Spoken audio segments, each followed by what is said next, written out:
I'm glad to be inside doing art. This is, I'm sure you've run into these in your yard. They'll stain your hands black. This is from a black walnut tree. So I've spent quite a bit of time just working on these black walnuts. They're incredibly prolific. The squirrels carry them and eat them, and they're just growing everywhere in all of our neighbors' yards. They're a beautiful tree. A little bit of a problem with the oak prairie conservation here in Wisconsin. They simply outcompete. They put off a chemical called juglone, and it'll stop the growth of other plants in the area, and they're just very, very successful. So before we think about them as a terrible tree or even something that could be problematic, we want to remember that this is a fantastic product. So just like this is fruity and fresh and bright, like a beautiful men's cologne. This, a little bit sweeter and soft, but absolutely gorgeous wood to work with. And I purchased a couple of these at a local wood store, Kettle Moraine Hardwood, so that I could make some of the bigger pieces of jewelry. Just to show what I've been working on for these past few weeks. Of course, you have other pieces going, but this is some of the sculptures that I've been doing. So here is a real black walnut, and you could just make jewelry with this, but these are the sculpted ones. Let me get some light on that. So here's the sculpted black walnuts, a little bit lighter, but of course this will deteriorate. It's really hard to get clean, those kind of things. So here is the terracotta. It's also just fun to create it. And then here's some of the pieces that I've been making. So this is a scoop. So this scoop, you can see the black walnut here, and then texture on the back. And this is to leave inside your glass jars, so in your kitchen. So I have all these different pieces that I've been making. A few more. I sell these very affordably on my website.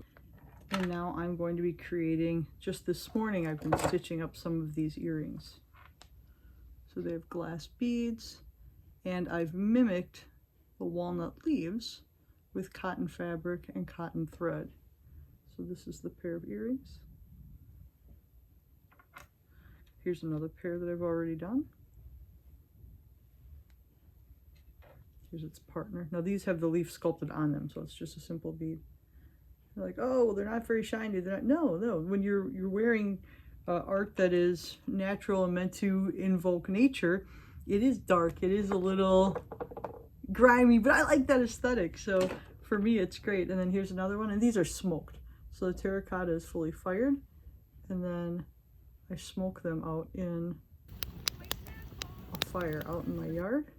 And then they're cooked down in beeswax, so they're fully sealed. So there's no odor to them or anything because they have that beeswax. And then hand stitched with glass beads and cotton thread. Now I have one more to do.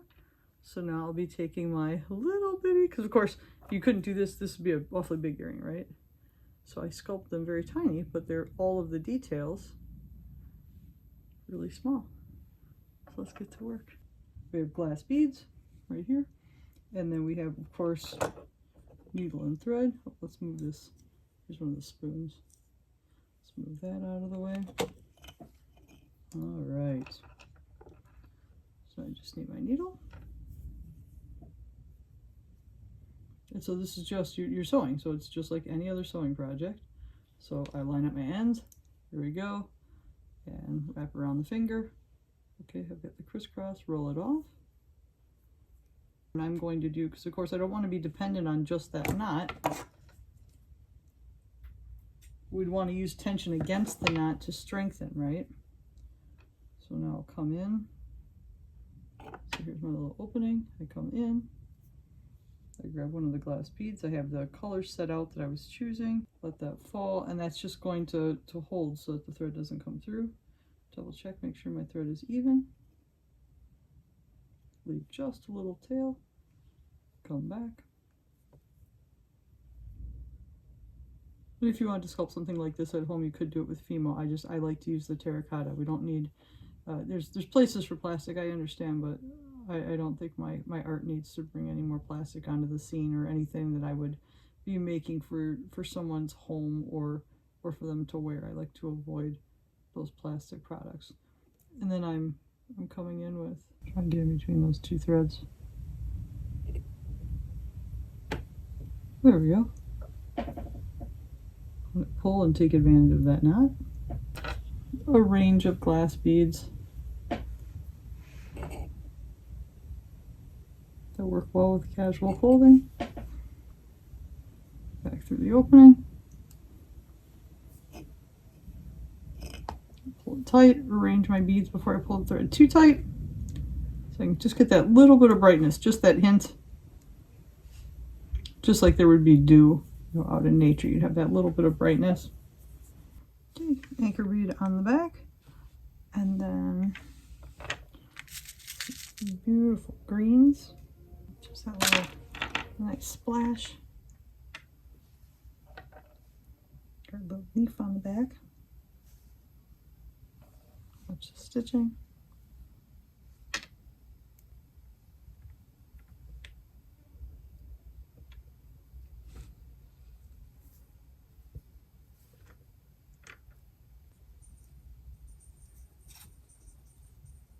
Tight.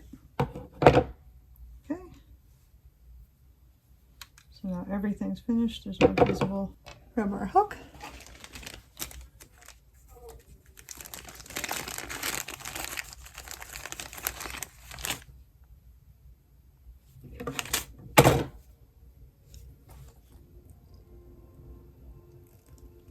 Just twist to the side a little bit because you don't want to overbend the metal. You only get to bend it once.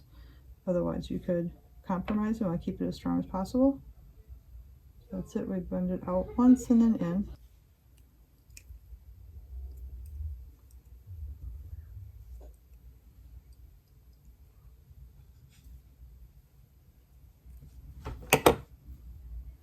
Make sure it hangs perfectly.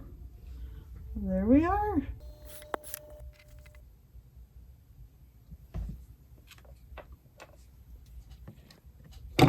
Go art.